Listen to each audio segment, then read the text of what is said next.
Assalamualaikum warahmatullahi wabarakatuh. Kembali lagi kawan di Legenda Catur Dunia, masih dari Grandchess Tour seri keempatnya St. Louis Rapid dan Blitz 2025. Sesi Rapid sudah selesai. Pemenang sesi Rapid ini adalah Fabiano Caruana, mencatatkan 14 poin, selisih 1 poin atas Levon. Fabi mencatatkan 6 kali menang, 2 kali remis dan 1 kali kalah. Levon di posisi kedua, Maxim di posisi ketiga, dan juara dunia catur klasik Domara Djokovic menempati posisi keempat, mencatatkan 4 kali menang, 3 kali kalah, dan 2 kali remis kawan. Nah, untuk game yang akan kita otak-atik ini, saya ingin melihat permainannya Domara Djokovic saat berjumpa dengan Wesley So pada game ke-8-nya kawan. Langsung saja ke papan analisis. Nah, di hari ketiga, Gukes mendapatkan 2 kali menang, 1 kali kalah, sama seperti hari pertama. Nah, di game ke-8 ini Wesley So pegang putih, mengawali dengan E4, E5, kuda F3, ada kuda C6. Pembukaan Italia dipilih oleh Wesley So, pembukaan favoritnya kawan saat pegang putih.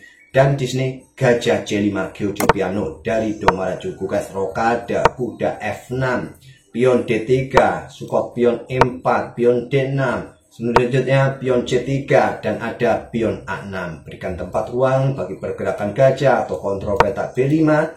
Wesley So dengan benteng E1 untuk proteksi pion E4 sebelum dorong pion. Nah, di sini rokade Domara Djokovic. Wesley So dengan pion H3 terlebih dahulu agar nggak ada tekanan di sini kawan. Jadi dia bisa leluasa dorong pion. Kemudian gajah tarik mundur ke A7 dari Djokovic, pion A4, hentikan potensi pion B5. Kemudian pion H6, ada kuda BD2, benteng E8, dan pion B4. Siap coba nanti bertarung di petak B5. Setelah menteri ke E7, tapi paling banyak gajah kawan ke petak E6 paling banyak, yang biasa diikuti dengan pertukaran gajah langsung, ambil balik dengan benteng, mungkin menteri C2. Atau kuda manuver ke petak F1 juga. Oke, memilih menteri ke E7 dulu, dan di sini benteng B1. Kalian manuver langsung kuda ini juga cukup kuat kawan, atau gajah ini ditarik mundur saja ke A2. Tapi memilih dengan benteng B1 hanya ada satu game sebelumnya yang memainkan langkah seperti ini, kemudian gajah E6. Pion B5. Pion A pukul pion B5, ambil balik menggunakan pion, menggunakan gajah. Sedikit lebih kuat menggunakan gajah, menggunakan benteng ini pun juga bagus dari Wesley So. Mencoba menekan pion B7. Tapi kuda D7 pilihan dari Domara Djokovic melepaskan pion. Kalau benteng ambil pion di sini, maka gajah akan blokade jalan pulang. Bisa terjebak benteng ini ke depan. Sorry, salah klik. Di sini menteri C2 pilihan dari Wesley So. Gajah B6, kemudian gajah pukul gajah E6, pilihan dari Wesley So, ambil balik dengan menteri. Kuda C4 menekan gajah di sini, angkat benteng ke B6 untuk perkuat posisi gajah ataupun juga doubling nanti di lajur A.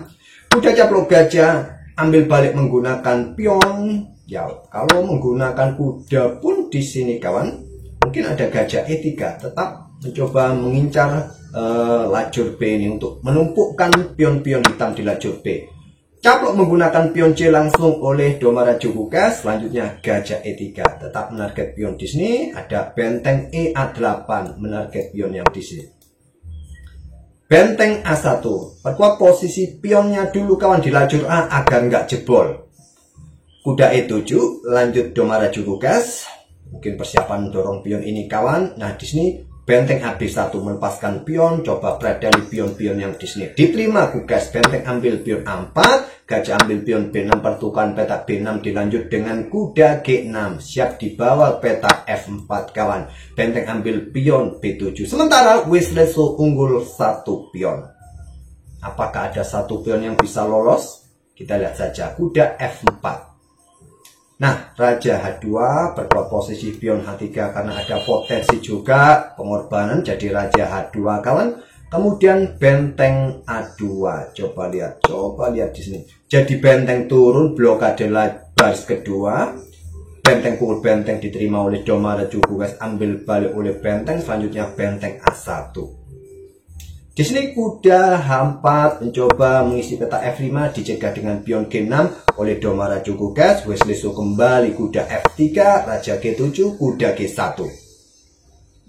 Ya, proteksi pion ataupun juga menantang pertukaran kuda, proteksi pion di sini, pion yang di sini juga siap didorong kawan. Menteri C8 lanjut Domara Jukukes.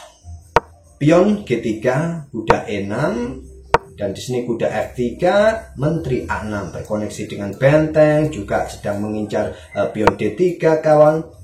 Menteri E2, Menteri A3 mengincar pion di sini. Menteri kembali ke C2, selanjutnya kuda C5 menarget pion yang di sini kawan. Kuda D2 lanjut Wesleso. Menteri A6 mengincar pion. Apa yang mesti kalian lakukan untuk mempertahankan pion ini? Wesleso melangkah kuda C4.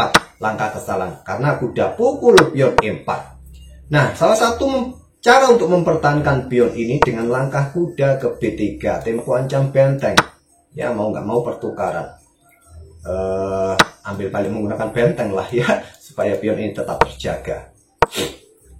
Oke, tadi kuda C4, kuda ambil pion E4, selanjutnya ada benteng B5, mungkin gantinya nanti di sini kawan. Offside benteng B6, Menteri C8 tetap proteksi atau sedang mengincar kuda di sini. Nah, pion H4, langkah kesalahan kawan. Ya, ambil seperti ini, menurut engine. Tapi dengan pion H4 dan kuda mundur kembali ke F6. Dengan benteng E1 kawan ini cukup kuat, diikuti menteri nanti di peta G4, kombinasinya kuda kawan bisa melemahkan peta G3 ataupun pion F2 bersama benteng nanti di baris kedua ini. Tapi tadi kita lihat kuda mundur ke F6, kuda caplok, pion D6 ancam menteri, langkah kesalahan. Langkah kesalahan, benteng B1 menantang pertukaran benteng yang kuat.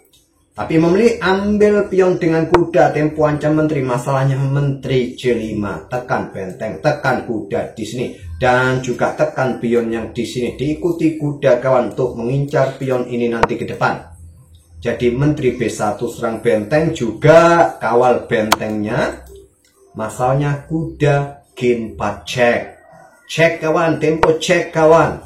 Jadi raja ke G2 untuk proteksi pion yang di sini. Ada cek lagi menteri D5, kemudian blokade dengan kuda E4. Masalahnya benteng A2. Coba lihat kombinasi 3 perwira penting hitam ini.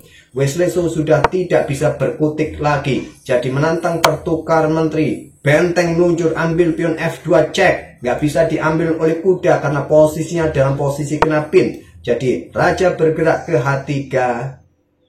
Di sini kawan, pion H5, langkah cakep. Perkuat posisi kuda, proteksi kuda, korbankan menteri, tapi potensi skakmat 1 langkah kawan. Wesleso meluncurkan benteng, ambil pion G6, langkah desperate, langkah keputusasaan. Setelah diambil di sini, Wesleso menyerah di langkah ke-45. Karena ancamannya skakmat 1 langkah di sini kawan. Dan kalau kalian ingin coba skak pun di sini masih ada menteri yang mengawal petak-petak ini kawan. Ya, di sini saja ya. Dan kuda pukul kuda F2 discover check, double check, raja G2, menteri F5. Ini agak panjang jadinya. Walaupun tetap 3 langkah berikutnya skakmat. Nah, kombinasi skakmatnya silakan kalian cari sendiri sebagai bahan latihan untuk puzzle ya. Anggap saja puzzle, admin nggak mau menunjukkan lagi. Ya, nggak perlu admin tunjukkan ya. Kalian otak-atik sendiri. Oke, itu game ciamik dari Domara Jukukes menghajar Wesleso di babak ke-8 permainan rapid 25 menitan. Semoga bisa menghibur kalian. Dan mohon maaf ya, tadi malam admin nggak lanjutkan catur 960. Memang admin tadi malam agak radang, flu, beler kawan hidung admin, jadi nggak enak buat lama-lama ngobrol saat live streaming. Jangan lupa tinggalkan jejak kanan, like, komen, serta subscribe. Sekali lagi, dukungan kalian sangat-sangat membantu bagi channel kami ini terus eksis dan berkembang. Terima kasih. Wassalamualaikum warahmatullahi wabarakatuh.